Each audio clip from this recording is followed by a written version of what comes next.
За бид бол бараг 30 гаруй жилийн туршид ийм тусгайлсан төрөөс дэмжиж байгаа гэсэн нэрийдлэр тодорхой салбарыг онилоод тэгэнгүүтээ одоо жидүү санч гэдэг юм уу, тэгээ одоо саяны нэрлэдэг хөтөлбөрүүд ч гэдэг юм уу, ийм тусдаа зах зээл бий болгоод тэр нь ингээд нөгөө улс төрт ойрхон хүмүүст илүү давуу тал болж очисон байдлаар энэ үндэсний үйлдвэрлэлийг дэмжиж ирлээ. Ноос ноолуурын салбарыг бол одоо 30 жил дэмжсэн байдаг.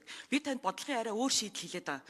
Тэр нь юу вэ гэхээр ийм давхар зах зээл үүсгэж зарим аж ахуй нэгжүүдэд илүү одоо маш хямд зээлийг олгоод зарим аж ахуй нэгжүүдэд маш өндөр зээлтэй ийм нөхцөлийг бүр мөсөн болоод ерөнхийдөө нэг ийм нийтээр нь энэ одоо санхүүгийн салбарынхаа хүүг буулгах ийм нөхцөлийг бүрдүүлэх нь зөвөө гэж хэлээд ийм тодорхой бодлогын одоо шийдэл санал болгоод байгаа арга хэлбэр. Тэгэхээр энэ дээр та бол одоо бас засгийн газрын тэргүүний хувьд бас бодолцож үзмээр байна. За энэ үнийн өсөлтөд нөлөөлж буй бас нэгэн хүчин зүйл бол суур дид үтсийн үн өртөг юм аа.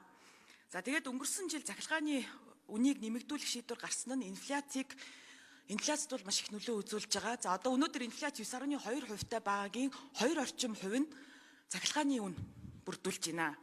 За тэгээд би танд нэг хүний зэтгдлийг уншиж өгье. Энэ тог захиргааны үн гэж улаан мүлжлэг боллоо. Стандартын тог захиргаанаар хангаж чадахгүй байна. Ямар ч бэлтгэлгүй дун өвлийн хүүднээр ухаалаг тоолорч шилжүүллээ. 19 цагаас 23 цаг хүртэл захиргаан халаалтаа салгаж байж хоол ундаа хийж байна гэж байна. За өрхийн орлого зарлагын судалгааг харуул Монголын дундаж айл өрхийн захиргааны зардал өмнөх оны мөн үеийнхээс 30%-аар өссөн байна. Бид цагийн сайханд эрчим хүч экспортлогч улс болно гэж ярьж ирсэн шүү дээ. Тэгэхээр зөвхөн нүүрс гэлтгүү сэргээгт эрчим хүчний маш их ариун баялаг нөөцтэй манай улс ингэж тог захиргаанаа хязгаарлах ийм төвшөнд очиод байгаа нь үнэхээр эмэгдэлтэй санагдаж байна. Тэгэхээр эрчим хүчний их усүрээ эрс нэмэгдүүлж импортын хамаарлаас гарах цаг болсон гэж харж байгаа. Ерөнхий сайд. За нэмэлт 1 минут Батбаярын Жаргалан гишүүнд өгье. Энэ дээр бас танд би тодорхой санал хэлхийг хүсэж байна. Бодлогын шийдэл ярих гэсэн энэ одоо мэтгэлцээнээр захиргаан станц барих тусгай зөвшөөрлийг бүрэн халж ийм хувийн хвшилт хүссэн станц барих тийм боломж болцоог нээхэн чухал гэж үзэж байна. За эрчим хүчний тухай хууль орж ирнэ гэд орж ирэхгүй байгаа. Энэ дээр одоо танай засгийн газар яг ямар бодит одоо бодлого барьж ийн вэ гэдгийг ерөнхий сайдынхаа намнаас сонсомоор байна.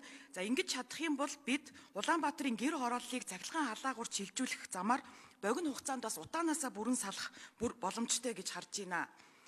Тэгэхээр эрчим хүчнийхээ салбарыг либералчлал гэж яриад байгаа зүйлийг энэ тусгай зөвшөөрлийг халахаас эхлэе. За улмаар цаашлаад одоо захиргааны үнийг биржээр тогтоодох одоо их усүрүүд нь хоорондоо бирждээр өрсөлдөг ийм тогтолцоо бүрдүүлэх боломж байна уу? Цаашлаад бид нар одоо эрчим хүч экспортлох улс одоо болохыг одоо та зорж гин үү?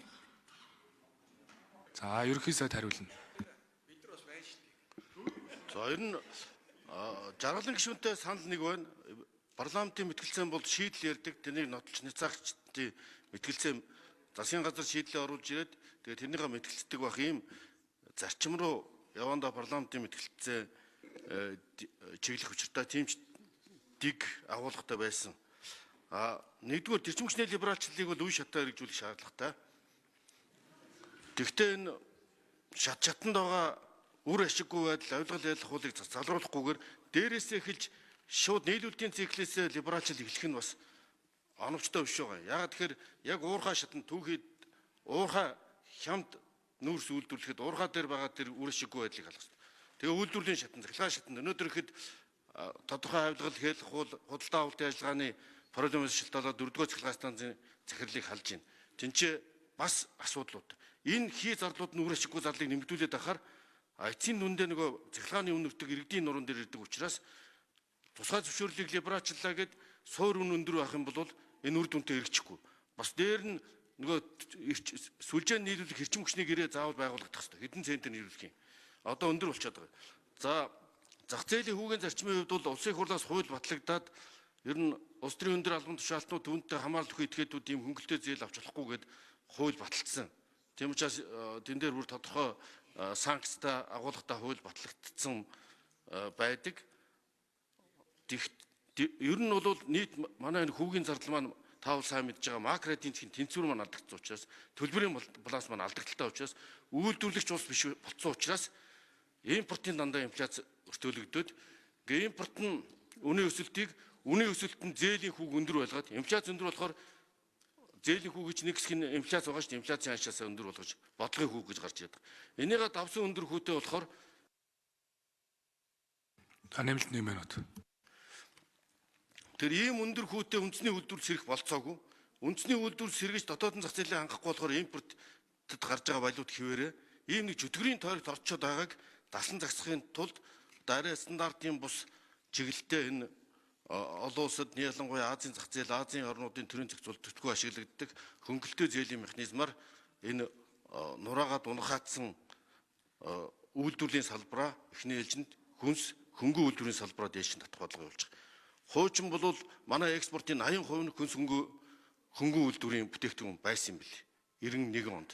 Одоо бол уул уурхай бүтээгдэхүүнээс 90% хамааралтай 2-3 бүтээгдэхүүнээс энэ хоёрын нүн дэлхийн зах зээл дээр хэлбэлцэхээр дагаад бүх төсөв, инфляц, иргэдийн амжиргаа бүгд орооддаг ийм чөтгөрийн тойрогт орчод байгааг л эр шинжил хийж засах ёстой. Учраас бид эх 5 жилийн үндсэн чиглэлдээ байна.